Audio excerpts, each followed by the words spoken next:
Right. Yes, so we are recording. So welcome you all into our lovely PMP Espresso session. My name is Gabo Srem and I will be your host. So what will happen, if you're not speaking, please put yourself on mute. This will avoid any kind of background noise if there will be any. But I definitely will stop time for time. And I think the best you're going to get out of this session is that if you also, able to asking or also asking some questions. I know some of you might joining in an early hour or in the midday, and you might, juggling 100 things at the same time. But this session is aimed to give you, let's say, a bit of a booster in terms of that lovely PMP prep, which all of you guys are doing. So with that, let me switch on my left-hand side. In case you have also some type of question, you can put it into the chat because I'm able to kind of monitor that on my left hand or my right hand side. So I'm going to look on to the left where the slides are, and then all the other lovely things which I'm going to set up very quickly are on my left hand side. So that is absolutely fantastic. And Lina is here. Good morning. I Good know morning. it's an early hour for you, but I'm glad you made it. Yeah. Okay. So let me adjust the screen a little bit. Yeah. So I can see the chat. I can see you. Oh, so perfect, perfect, perfect. Okay. So PMP Espresso, 30 minutes booster session as part of our free study group, which is on LinkedIn. So I hope you guys also find this session through LinkedIn. If you're not part of the group, yeah, please make sure you have a search for the PMP study group with my name, and you're going to find a dedicated study group for this. So quick agenda. So I'm going to set quick expectations about the PMP prep. Also, we'll do, I would say, a short introduction as well. And the key focus will be today around the PMI mindset. Now, on today's session, I try to give you guys a little bit of an aha moment on certain ways how PMI interpreting the mindset and how the PMI universe works in general, comparing with real life. And I think that will be something very, very useful. Also prepared a couple of questions. If you're going to have time, we're definitely going to look into them. And also there is a next step and a call to action, just like on any other session which you're attending nowadays. So yeah, this is where we are with this. Now, before I move on, we already setting up a couple of more PMP Espresso sessions. So technically, we're going to have another one tomorrow and another one on Friday and another one next week, maybe two. And then that is all leading towards a big session, a big workshop, which we're having next week, Wednesday. So if you stay close to the study group, you're going to be able to you're going to be able to be informed by all the upcoming sessions in this case. So yeah, stay close to the study group. Maybe I'm just going to quickly maybe flash it on the screen for you guys what the study group is. So if you are on LinkedIn, yeah, I'm going to just quickly expand this. You're looking for this one. It's called PMP Study Group by Gabor, Torgen, and Ricardo. So they are my co-coaches in this case, my team. And yeah, I'm just putting the link into the chat in case you find the event in a different avenue. But this is where we're sharing all the upcoming sessions as well, so as all the learning about the PMP, including questions, including fun games of finding correct answers and all that kind of funky stuff. Yeah. All right, let's go back to the slides because I started to. Yeah, awesome. All right. So what are we going to learn today, and why this is actually been will be a different session that you attended maybe in the past? Because overall, the PMP is a big goal, and we all get overwhelmed about the lots of information and the 1,000 different advisors.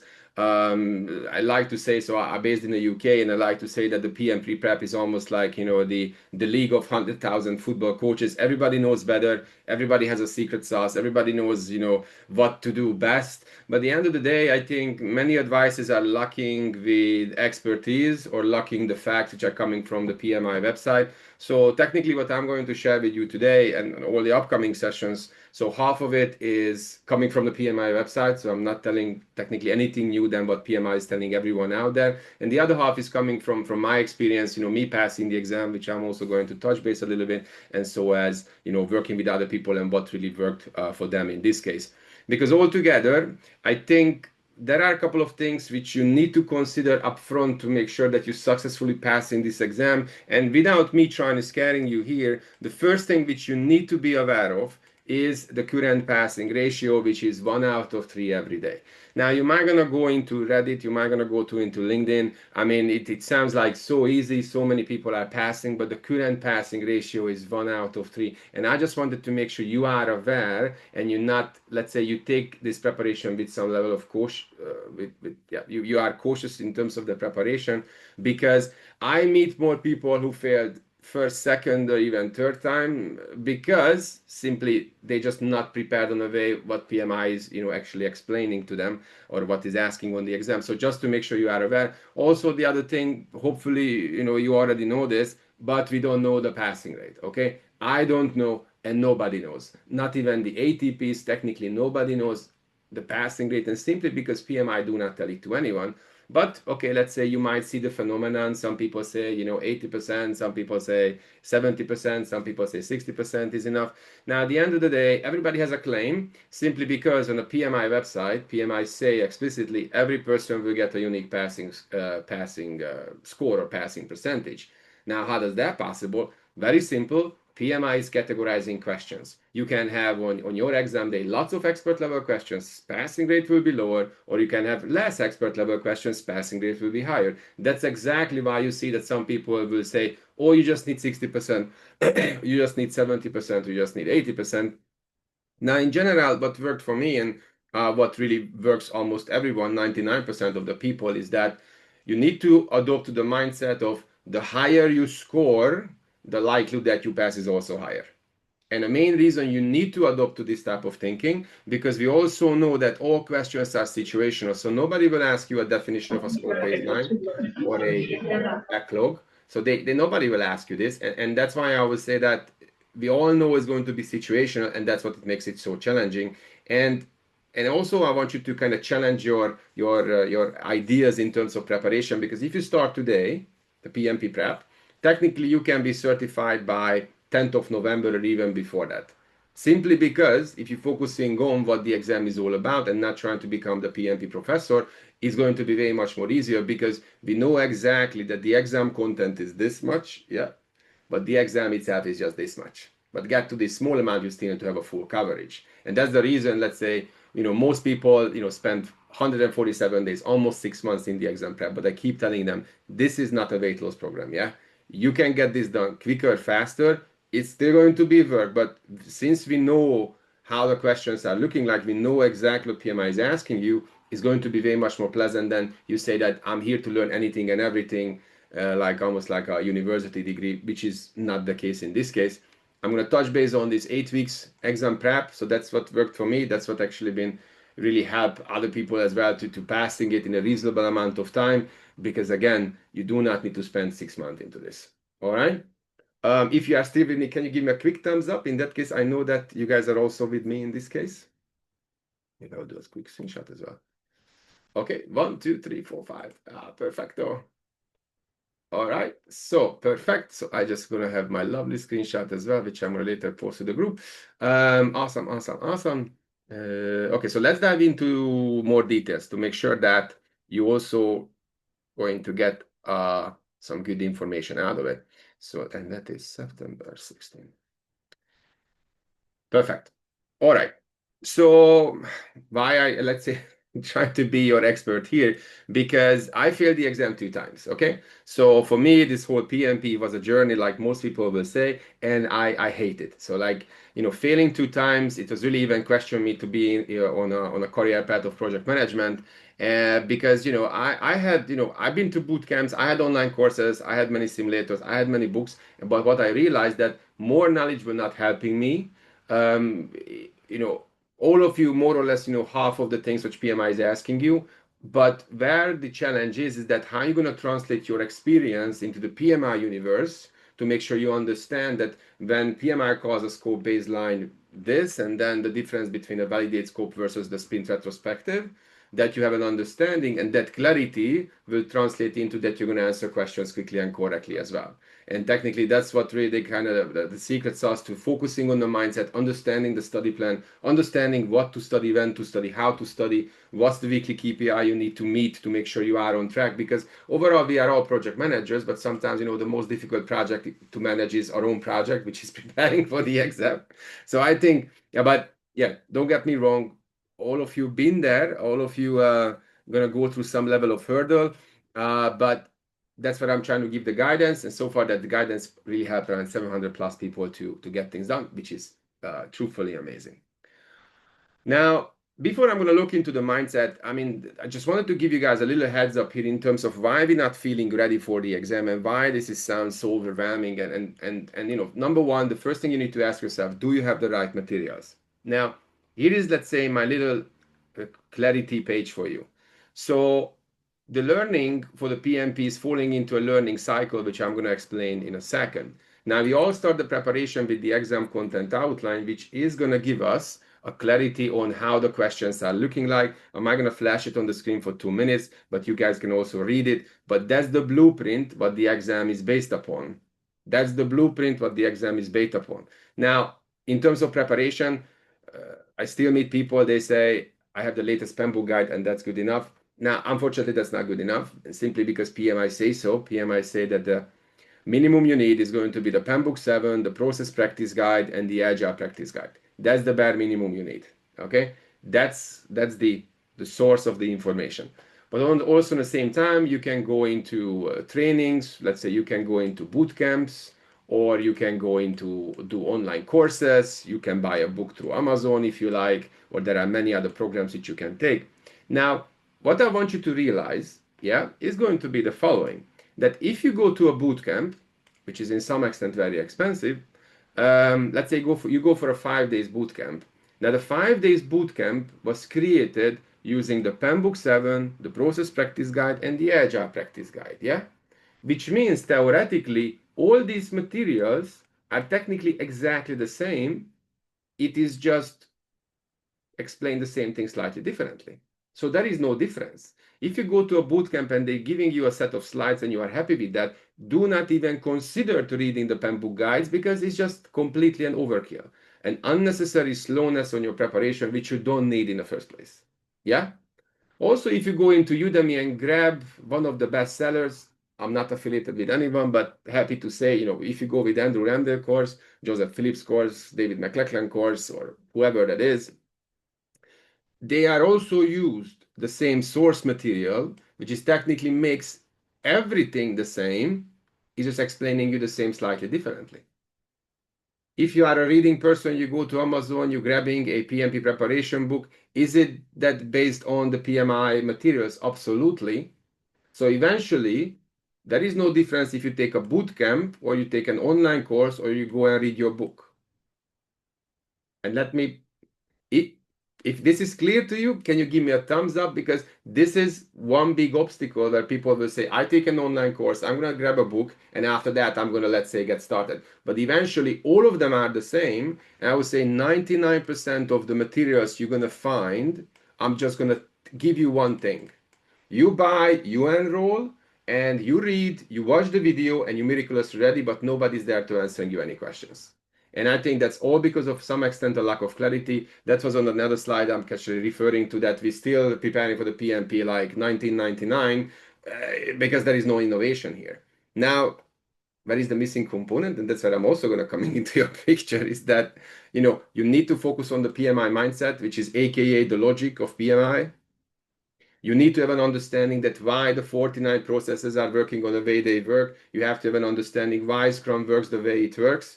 You have to have a study plan, okay? And one thing on the study plan, which I'm going to touch base today, okay, do not be so hard on yourself, okay? So let's say, can you study 7 out of 7? You can't. Why? Because that's unsustainable. Especially if you not even have an exam day booked, you're gonna kill yourself. You're gonna go into burnout in 1 week. You're gonna pause. You're gonna go for vacation. Then you come back. You start downloading the free PDFs from LinkedIn. Never feeling ready. Then on and off studies, and this can prolong for 3 to 4 months. You're doing activities, but you're not moving forward. And also, to some extent, be looking for advisors which are in online, but not everyone is happy to show their face and answering questions for you. So that's, I would say, another thing. And because that's a big missing component, because all this information is great, but I can tell you, I can predict to you all your questions you're gonna get on the exam. You want me to show it very quickly? With a quick thumbs up. I know that you guys are still listening to me. Perfecto. All right. Everything goes as planned. I really like this project. All right. So you go PMI website, yeah? Okay. And then you go PMP, yeah? And you go like, here on the bottom, it says exam content outline. Please read carefully, okay? It says, download the exam content for details about the exam, aka this is what the exam is all about. Not all the materials are which out there. You hit the download, okay? Now this exam is in place January 2021. PMBOK 8 is coming, correct, but PMI not announced when. So technically, if you wanted to pass the exam in this year, you still have all the chances you're going to pass in no time. By end of October, November, you can be certified. But the reason why this is important, if you have a book, get it from your colleague or from a library. If the book is dating before January 2021, it is not a good book, is not going to be reflecting the current exam format. So is unusable. Give you a good example. If some of you might have a Rita Mukhaki edition, Rita Mukhaki 8th edition, that is technically was released before January 2021, aka is not going to be a good fit for your exam, but anything above that will be just fine. Okay? Now we're going here, page number 6, okay? This is the key most important information for you, yeah? Because it will give you the breakdown how the questions are distributed, which is 76 questions here, 90 questions here, 14 questions here. Great information, but not an aha moment. Your aha moment is this. Half of the examination predictive, half of the examination agile hybrid approach, which means waterfall 90 questions and agile scrum hybrid also 90 questions, okay? Now you might gonna say, is this set in stone? And I'm gonna saying to you, 1001%, yeah? Okay, but the guy on yesterday on Reddit and on LinkedIn, they put out there that all questions are hybrid or all questions are agile. Well, my friend, congratulations that you passed the exam, but nobody will get a printout of any questions. Yeah? So why should I trust you? I think I'm going to trust PMI who telling all this to every student out there. But what does this mean? PMI simply cannot ask you anything and everything anymore, and is reflected on a way that with 90 waterfall questions, if you were going to get, let's say, earned value management questions and formulas of budgeted completion or TCPI, I mean EAC, I mean all those calculations are great. Any material will spend like 3 to 4 hours to explaining it, but the reality is if you get maybe 2 questions like this on the exam, you are a lucky person, because if you're not lucky, you're gonna get 0.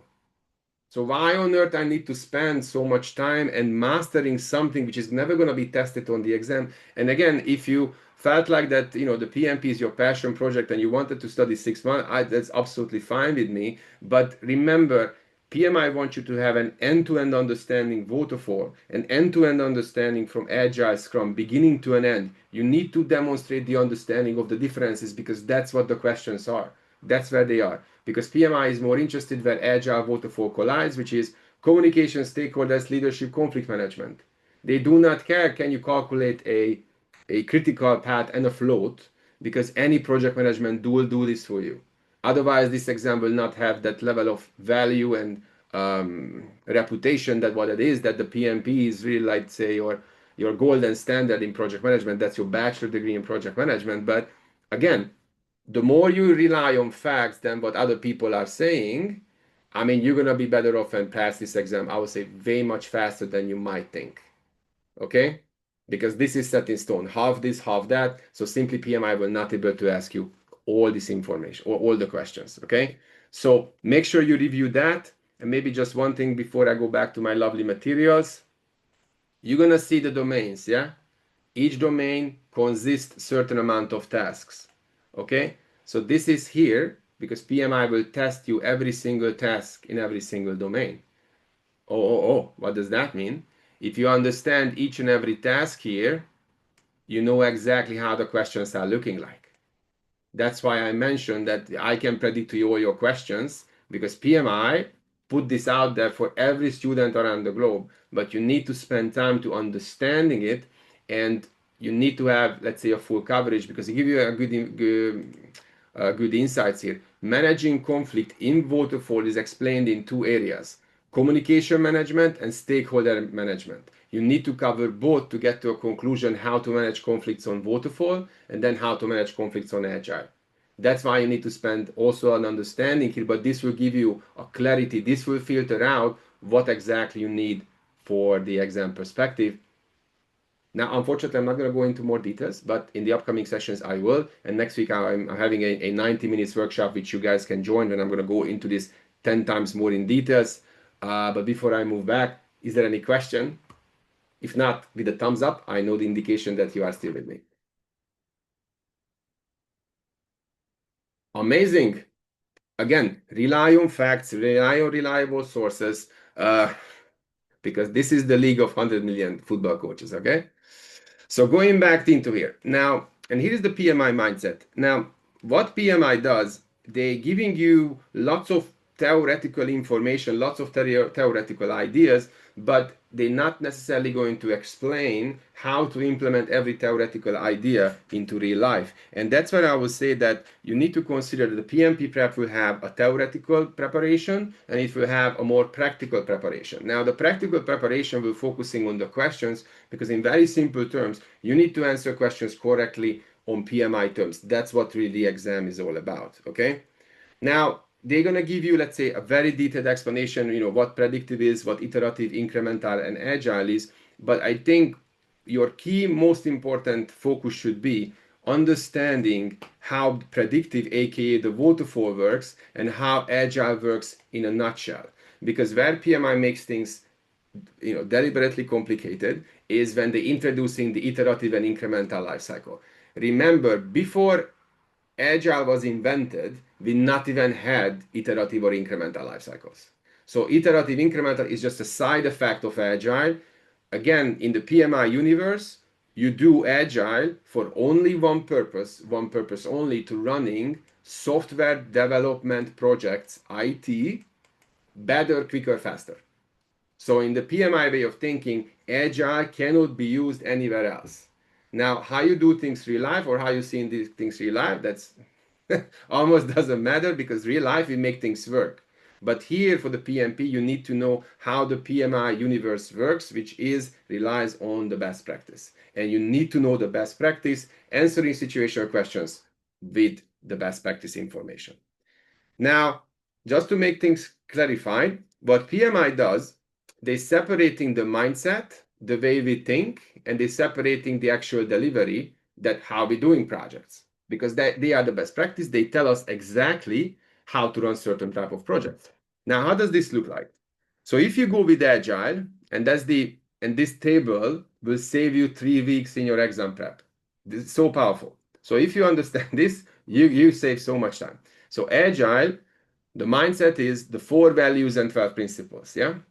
But the values and principles on its own will not deliver anything to you. Zero. It will not deliver anything. You need a delivery vehicle, which is going to be Scrum, but this is where you have, the Kanban, you have the extreme programming, you have Krista, you have Lean, you have many other methodologies. But for the PMP perspective, you just need to know Scrum inside and out, because that is in line with the mindset and the delivery, because they need to go hand in hand. Now, why this is so important and why this is separated? Because when PMI going to say to you on the question, Agile Project Manager, which even in real life, we have some companies where you have one. Now, on the mindset level, yes, you can have an Agile Project Manager, but as soon as you have a question which is related to Scrum, you know that the Agile Project Manager as a role, as a best practice, does not exist. So that will be a no. So for example, if you have a question where the company is moving from waterfall delivery model to an agile delivery model, hiring a couple of agile project managers, what will be the next step? That's absolutely fine. that question is just focusing on the mindset, your understanding of the mindset. But if you have the next question where the team is in the sprint planning meeting, they're looking into the backlog prioritization, and the agile PM has a concern, now that question is already obsolete by PMI because Scrum does not define the role as the agile PM. There is no such a thing. Now, that's exactly why the questions are so difficult, because they are not matching with the learning material, and not because somebody's missing here something, but the purpose of the exam that PMI wants you to use the best practice information and answering situational questions on PMI terms. All right? So far, so good with everyone. If you have a question, yeah, feel free to raise your hand or put it into the chat, because I want you to have this understanding, because if you have this understood, technically you're saving weeks in your exam prep. Now, same thing with waterfall. PEM Book 7 does not have ITTOs, does not have baselines, does not have plans, does not have anything. But do not believe that we're neglecting them all, because the process practice guide, aka PEM Book 6, because eventually it is the same. The only difference is that process practice guide does not have knowledge areas anymore, but all the rest is exactly the same, down to the T. Every process, every ITTO, everything is exactly the same. Because the way we think in Vodafone from now on is going to be PEM Book 7, but the way we're delivering that project will be still the 49 processes, the 18 plans, the 33 documents, from the baseline, from all the other stuff perspective, because that's how it works. The mindset needs to be matched with the delivery model, and that's what we have here. Okay?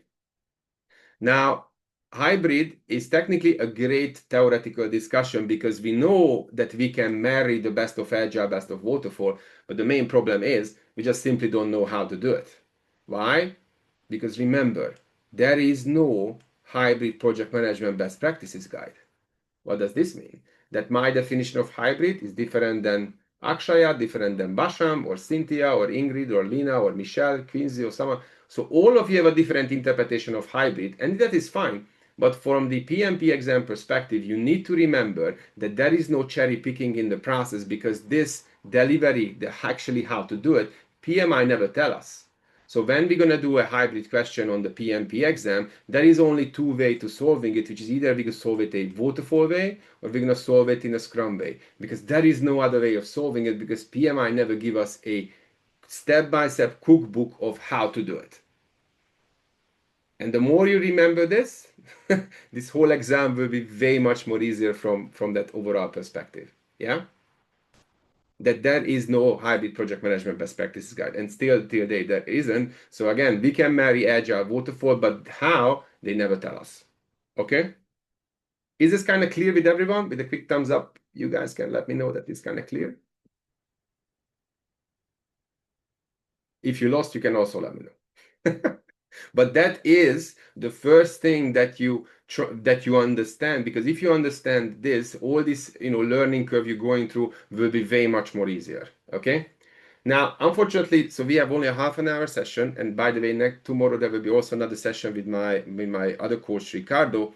Now, all this leading towards that technically you need to consider a different way of preparing for the exam. Okay, which you can do this in 8 weeks. And I have no doubt about it, all of you can do it, where your key compass and focus will be how to answer more questions correctly. Because otherwise, if you say that I'm here to learn anything and everything project management, wow, viva, you are on the verge to become a PMP professor. What the PMP professor is doing, preaching PMP for 5 hours every day. If that's your goal, happy to join my team. But if you wanted to pass, consider it that you need to answer questions on PMI terms. The subsequent effect, you're going to learn lots of things, but it's not going to be, let's say, a life-changing experience, I already can tell you. So what you need to get this done, you need to have a step-by-step system, which will include, I would say, between 1 to 2 hour studies, and that's exactly what you need. Simply because most people not leave enough time to make sure it's all sinking in. You do exactly the questions which is going to be on the exam. Half of it I show it to you, and you have a focus on the mindset. So what I actually went through, I'm going to go into more details. Now, all this leading towards that next week, I'm hosting a workshop. Yeah. And that workshop will be just focusing on this 8 weeks plan. I'm going to explain what to do day by day, from Monday till Friday, which hour, what to do, how to do it, what's the weekly goal to achieve that. And that will include all the lot of other extras as well. Now, this will not be a free event, okay? So I can tell you, you need to buy a little ticket, but if you get that ticket, technically you're gonna get all this information. We're gonna have that kind of detailed discussion. I'm gonna have that session recorded, so you're gonna be able to go back and redo it anytime. If you have like a 35 hours course, because I'm not giving you 35 hours, the study plan will include how to incorporate it in, how to study your 35 hours, which can be, your Rita Mukhaki book or an Andrew Ramdale book or something else, or your boot camp, but that will give you exactly clarity on what to do. And that's exactly I'm going to go through next week. Now, the ticket for this is going to be $37, but altogether, the value you're going to get is huge because I'm also going to give you an access to my simulator, which is 1,000+ questions matching with the outline. So yeah, I put the link into the chat. And before we close, is there any question?